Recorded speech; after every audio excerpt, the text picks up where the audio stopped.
Welcome to Battletech Legends and Mechs, a short story podcast telling tales from around the Inner Sphere and beyond.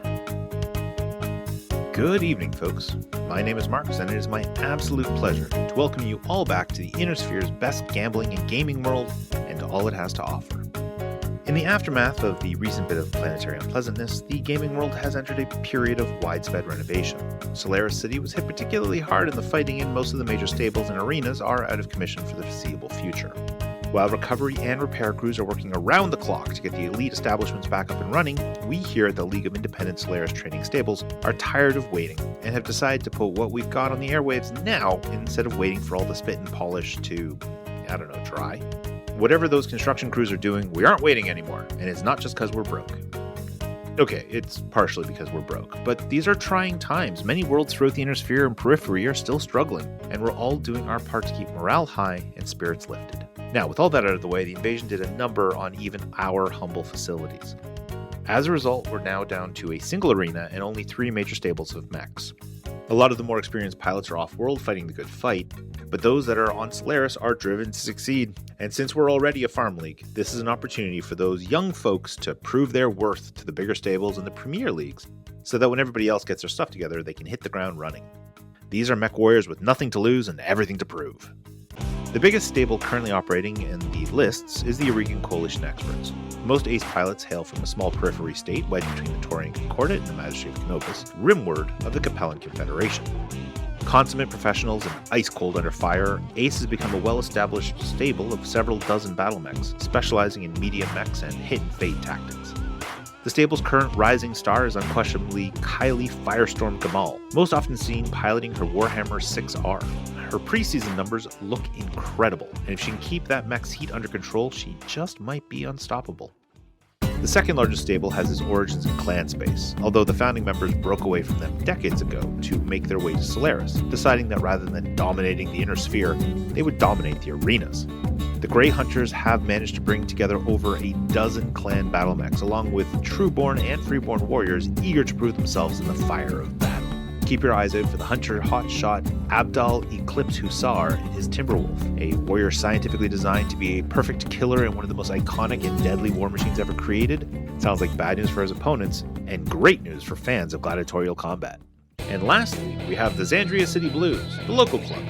Despite having long ago Steiner roots, the plucky underdogs and the Blues have suffered from a lack of good gear, although they usually make up for that with gung-ho attitude and enthusiasm. Veteran mech warrior Hans Hammer Lachner is the oldest active pilot in the Solaris games currently, but he shows no signs of slowing down, or maybe that's just his enormous ancient Atlas AS-7D that doesn't let him go any faster than he already is. Hard to say.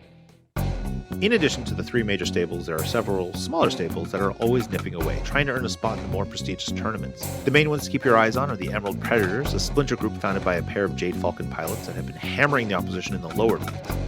In addition, there are countless independent mech warriors all fighting for a chance to be noticed by one of the stables and to earn their chance for true glory.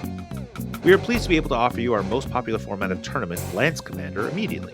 In these, pairs of mech warriors face off in a battle to see which team has the guts, the gumption, and the guns to go the distance. But in each pair of mech warriors, the one with the heavier mech is the Lance leader, and if they are destroyed, the other team wins. Do you hold back and protect your heavier mech while your light tries to get some hits in? Do you move up together and try to force your opponents to split firepower? There is more than just getting guns on targets in the Solaris games, and Lance Commander rewards both brains and brawn. We're also working on bringing solo duels, lance on lance, and mixed lance combat back, as well as dozens of arenas that we usually have available, so stay tuned for more in the coming weeks. All of the actions available in data-friendly, audio-only format through the podcast, but once we get the Camera Operators Union to reopen negotiations with us, we hope to get video feeds back up and running. Speaking of audio, I am pleased to announce that several of my co-hosts have managed to survive the various orbital bombardments, infantry actions, and rampaging armies to sit in the recording bunker with me, located a reasonably safe 750 meters underground. Our goal is to bring insightful commentary and colorful banter to each event. My usual co-host, Drake Grim Phantom, will be seated next to me most episodes, but we also have lined up a cadre of exceptional commentators from the big leagues who will drop in from time to time to add their unique perspectives on the battles.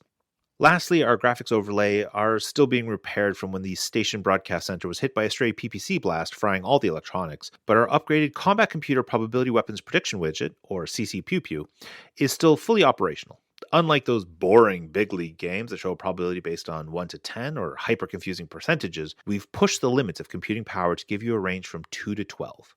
And everyone knows why that's better, so I don't need to go into the hours and hours of math and charts that went into that decision. Our cameras will pick up the position, speed, cover, and countless other variables to display the odds of the mech being hit, and then in real time calculate the position of energy barrels, ballistic weapons, and missiles as they are fired. If the numbers meet or exceed, you can expect explosions, melting armor, and fried internals that you've come to expect from Solaris VII. We think this kind of technological edge is what we need to give you, our audience, the best possible listening experience. And with some luck, it will make us popular enough to break into the Solaris City circuit. Lastly, we want you to know that we're listening. As stadiums are repaired and more of our hardware and software comes back online, we'll be making continual changes to the formats, the audio, and every other element we can tweak or improve to give you the best mech-on-mech action possible. You can always message me or any of the hosts via HPG message at marx.battletech@gmail.com. That's marx.battletech@gmail.com. Because we're doing this for everyone who loves big stompy robots, whether you're cheering for the local team, one of the house-back stables, or for that one plucky rookie in his great-grandmother's Stinger. These games are for everyone, and everyone is welcome. So once again, welcome back to Solaris VII, and we'll see you on the battlefield.